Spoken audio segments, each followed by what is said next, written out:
Well, hello. So here I am again, ready to rock and roll further down the Junk Journal July path.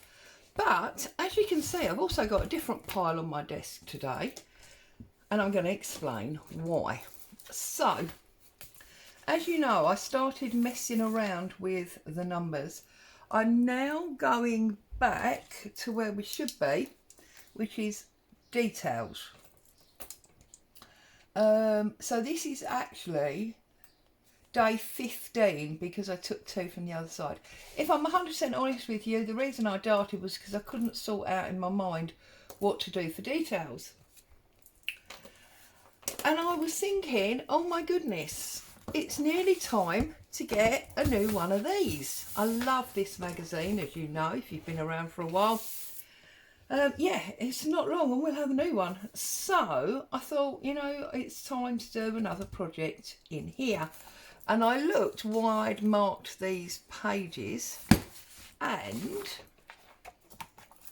the reason I had marked this one is because I was really intrigued by these snapshots, these zoomed in details, there you go, of various pages throughout the book. Now, it's the age-old argument, I bet your life I can't find one now. What have we got here? His foot there I found when I was looking earlier. Probably not going to find it now, am I? No, of course not. Anyway, these are, I mean, that was the lady whose dress I did right back in the early days. We cut out and we did her dress. I can't even find it now. You know, you never can. I should have tabbed that as well, shouldn't I? But I mean, like this one here, this is definitely in those snapshots because it's there. That's part of this. So I thought, right, now that could in fact be my details for my Junk Journal July.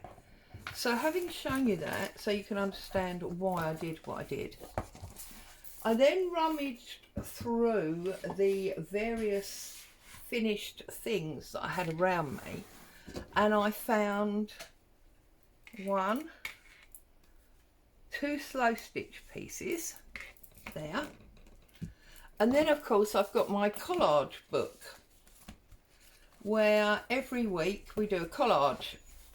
So leaving it so you can see all 3 of those, what I did was took my camera and I zoomed in on various sections of these 3 pieces and more in this book.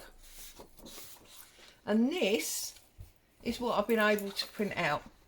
So I've now got, you can see this one comes from this. It's this piece here. This one is here because there's the bit of the, what is this called, doily, and that black fabric and that pennant there.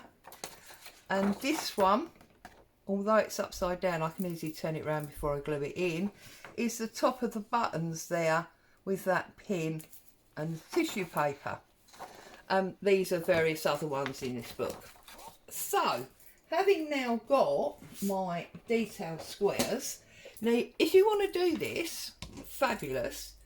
But one word of warning, check your size, because that's the one I did originally and they're way too big to go onto the page. So I had to go back into my program and make them smaller.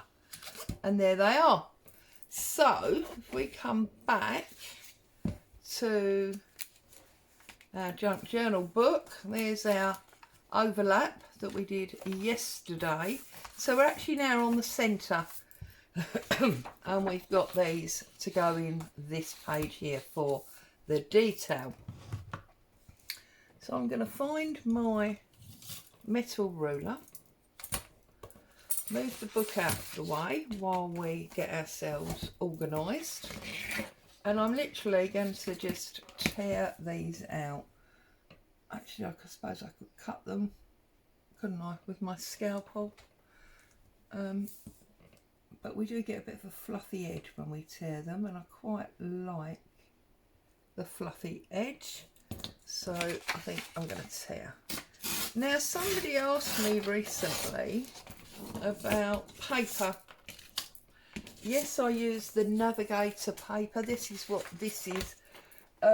When I'm doing coffee dyeing, I use very simple 80-gram copier paper. But when I'm printing photographs or things like this is what I use. Now, I'll be 100% honest with you, it's not the cheapest paper in the, in the shop. It's 120 gram, it's silky, and there are 100 sheets in this package. And in my local Tesco's, I double checked this morning when I was getting the food, it's actually a flat £5. So it's not the cheapest, but it's definitely not the most expensive. And it's quite a bit weightier than, copier paper. And if you're doing a lot of ink in things like photographs, it just stands up really, really well. Okay, so that's that strip. And then we get this strip.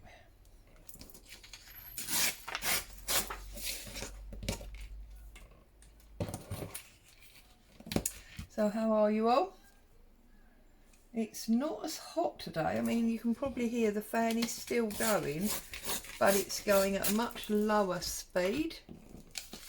And yeah, as I say, I've been out and got the food shopping this morning, and it is not, it's not too bad at all.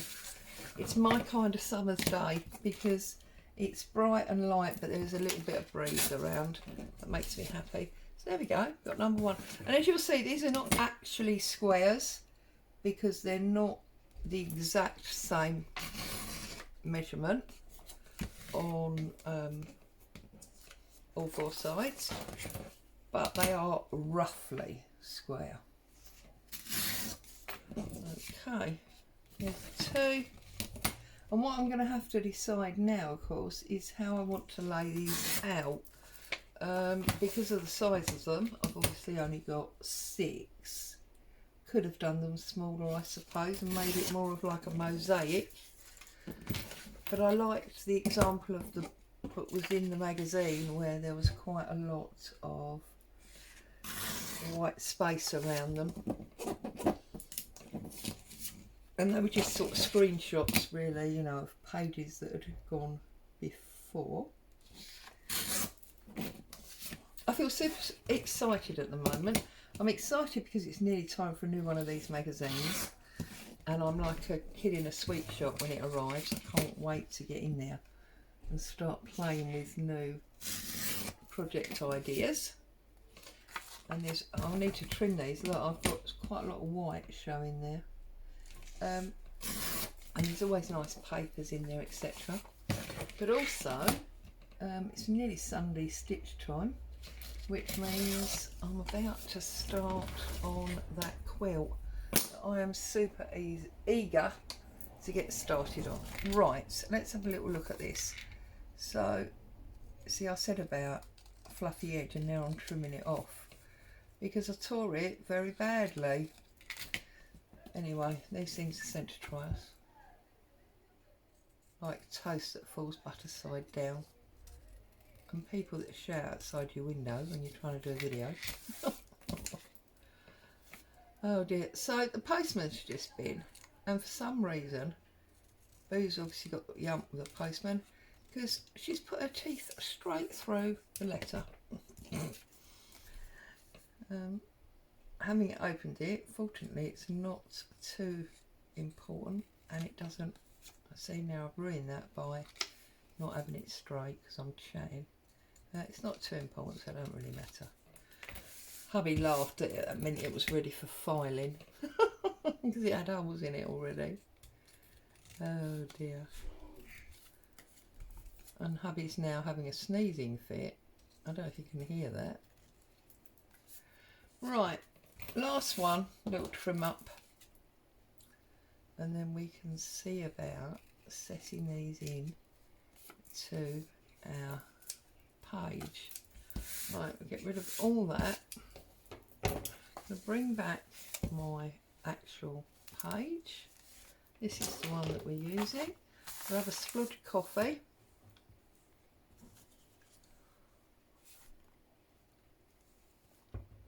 And see where these colours sit well. Now this one, if we put it that way up, has obviously got quite a lot of pink at the bottom. This one is a paler pink. You can see it's supposed to, I took the photograph that way because it goes that way. This one's like a reddy pink, but it's got blue in. You can see the colours I always tend to go for, can't you? This one is blue again. Move it up, make sure you can see. And then this one's pink again. So I think what I'm going to do is I'm going to put this one here, this one here, and go here, blue into blue. This one actually doesn't really go with any of them, does it? There's the little odd one out, that little pixie. And then this pinky one could go at the bottom, like so. I am actually now wishing that I'd done them slightly smaller so that I could have had more. But it is what it is. So, they're already done now. I'm definitely not doing them again. I've done them twice. So, I'll move my book there. I don't know whether or not you can see it on camera. Can you up there? Sort of. I'll bring it down a little bit and I'll move this across. And I'm just going to glue these into position. So, we'll start with this one. See, I said it wasn't hot, and now, oh, this is the one that I need to scrape out. This is the new one. There we go. Well, I'd tell it's a new one because it's paler on the top. It's almost like the colour has oxidised out of it. Now, so I'm putting the blue at the top and the pink to the bottom.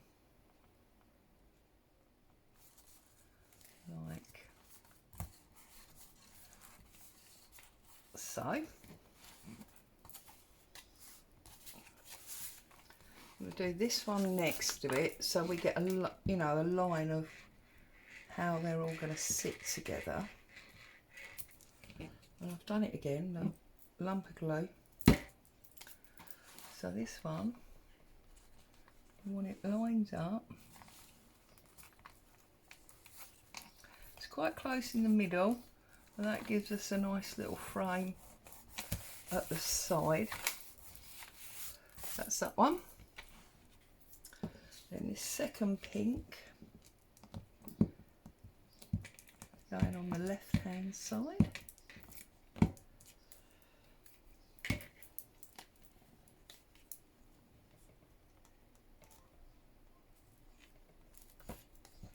Before I press that home, yeah, it needs to come down a little bit further. I thought it did. About there, I think. Sorry, I'm only sighing at the heat.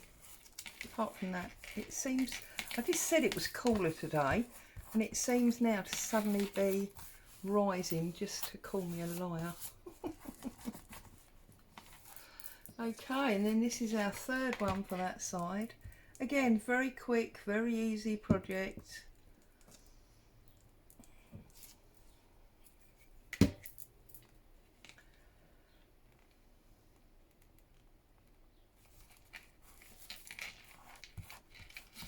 It has though, look at that. I mean, there's a beautiful array of colour on that page.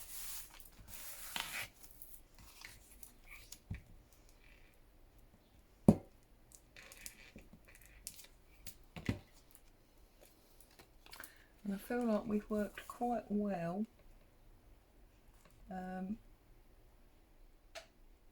in sort of moving the colours quite cohesively onto the next image.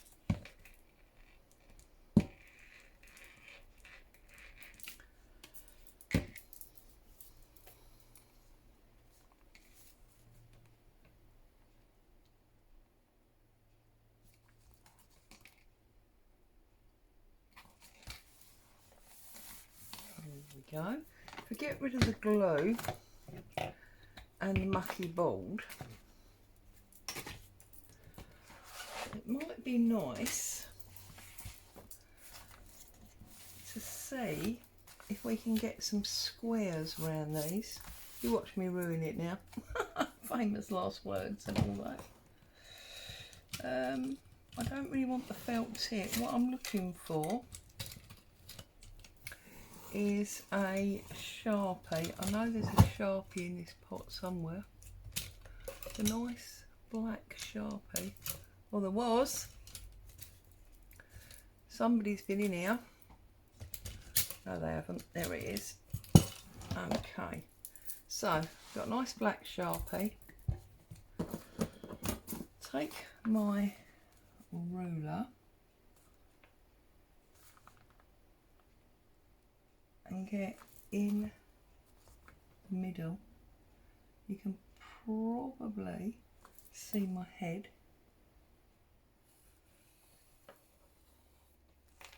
That didn't work because I've only drawn on the ruler.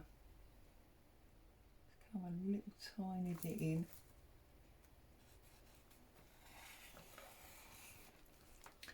Perfect. Well, you know, as perfect as I can achieve. So we've got a black line there. And here.